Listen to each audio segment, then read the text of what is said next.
महाराष्ट्रामध्ये ना एक खूप मोठी घडामोड घडतीये.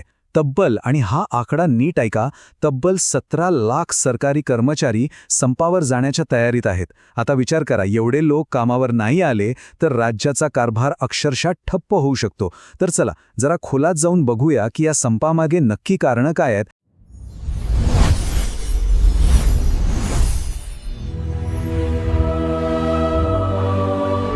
आणि याचे आपल्या सगळ्यांवर काय परिणाम होऊ शकतात. हो, 17 लाख, तुम्ही बरोबर ऐकले. हा काही छोटा मोठा आकडा नाहीये. म्हणजे विचार करा, यात शिक्षक आहेत, आपले आरोग्य कर्मचारी आहेत आणि सरकारी ऑफिसांमध्ये काम करणारे अधिकारी, सगळेच्या सगळे आहेत.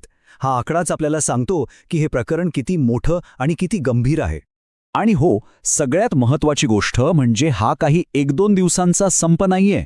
21 एप्रिलपासून हे सगळे कर्मचारी बेमुदत संपावर चाललेत. म्हणजे काय, तर जोपर्यंत सरकार त्यांच्या मागण्या मान्य करत नाही किंवा काहीतरी ठोस तोडगा निघत नाही, तोपर्यंत ते कामावर परत येणारच नाहीत. आता साहजिकच आपल्या मनात प्रश्न येतो की अरे बापरे, इतके सगळे लोक म्हणजे 17 लाख लोक एकदम संपावर का जात आहेत? त्यांच्या मागण्या तरी काय आहेत?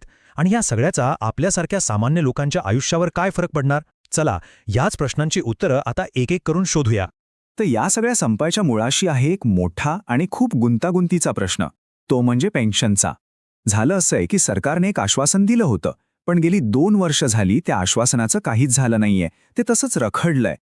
आता बघा, गोष्ट सुरू होते मार्च 2024 मध्ये. तेव्हा राज्य सरकारने एक नवीन सुधारित पेन्शन योजना मंजूर केली. मोठमोठ्या घोषणा झाल्या, पण त्यानंतर काय? त्यानंतर तब्बल 2 वर्ष उलटून गेली. पण त्या योजनेचे नियम काय असतील, ती लागू कशी होणार, याबद्दल सरकारने एक साधं नोटिफिकेशन सुद्धा काढलं नाही. आणि याच दिरंगाईमुळे कर्मचाऱ्यांचा संयम सुटला आणि शेवटी त्यांनी संपावर जाण्याचा निर्णय घेतला. आणि या सरकारी दिरंगाईचा सगळ्यात वाईट फटका कोणाला बसला माहितीये? तर त्या कर्मचाऱ्यांना जे 1 मार्च 2024 नंतर रिटायर झाले. बिचारे, त्यांना आज 1 रुपयासुद्धा पेन्शन मिळत नाहीये. साधं तात्पुरतं पेन्शनही नाही. म्हणजे विचार करा, आयुष्यभर नोकरी केली आणि आता रिटायर झाल्यावर त्यांचं आयुष्य अचानक एका आर्थिक संकटात सापडलंय.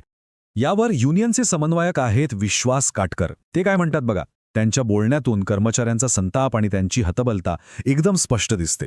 ते म्हणतात की सरकारने निव्वळ असंवेदनशीलता दाखवली आहे, त्यामुळे आमच्यापुढे हे पाऊल उचलण्याशिवाय दुसरा कोणताही पर्यायच उरलेला नाही. म्हणजे बघा, नुसती आश्वासनं देऊन देऊन त्यांचा संयम आता पूर्णपणे संपलाय. पण थांबा, गोष्ट फक्त पेन्शनची नाहीये. हा लढा त्याहीपेक्षा मोठा आहे. अशा अनेक मागण्या आहेत ज्या कित्येक वर्षांपासून नुसत्या पडून आहेत. सरकार त्याकडे लक्षच देत नाहीये. मग त्या मागण्या तरी कोणत्या आहेत?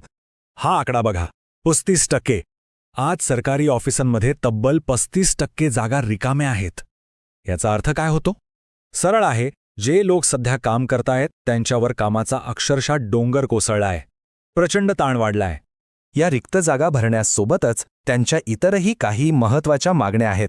जसं की जे कंत्राटी कामगार आहेत त्यांना नोकरीत कायम करा, रिटायरमेंटचं वय 58 वरून 60 करा, एक 10-20-30 नावाची योजना आहे ती लागू करा, नोव्हेंबर 2005च्या आधी लागलेल्या शिक्षकांना जुनी पेन्शन योजना परत द्या, आणि हो, अनुकंपा तत्वावरच्या नोकऱ्या आणि कॅशलेस हेल्थ इन्शुरन्स. हे प्रश्न तर कितीतरी वर्षांपासून तसेच पडून आहेत.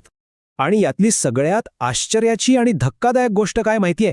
यातल्या काही मागण्या या आजच्या नाहीत, त्या गेल्या 15 वर्षांपेक्षा जास्त काळापासून प्रलंबित आहेत. यावरूनच विचार करा की कर्मचाऱ्यांच्या मनात किती वर्षांपासून हा असंतोष साचला असेल. आता बघा, एका बाजूला कर्मचारी आपल्या मागण्यांवर ठाम आहेत, तर दुसऱ्या बाजूला सरकार आता कायदेशीर कारवाईचं शस्त्र उपसण्याच्या तयारीत असू शकतं. त्यामुळे हा संघर्ष आता एका वेगळ्याच वळणावर पोचण्याची शक्यता आहे. पण मग प्रश्न हा आहे की सरकार खरंच कायद्याने हा संप थांबवू शकतं का? त्यांच्याकडे असा कोणता अधिकार आहे का ज्यामुळे ते कर्मचाऱ्यांना कामावर परत यायला भाग पाडू शकतात? तर या प्रश्नाचं उत्तर आहे एका शब्दात, मेस्मा. म्हणजेच महाराष्ट्र अत्यावश्यक सेवा देखभाल कायदा.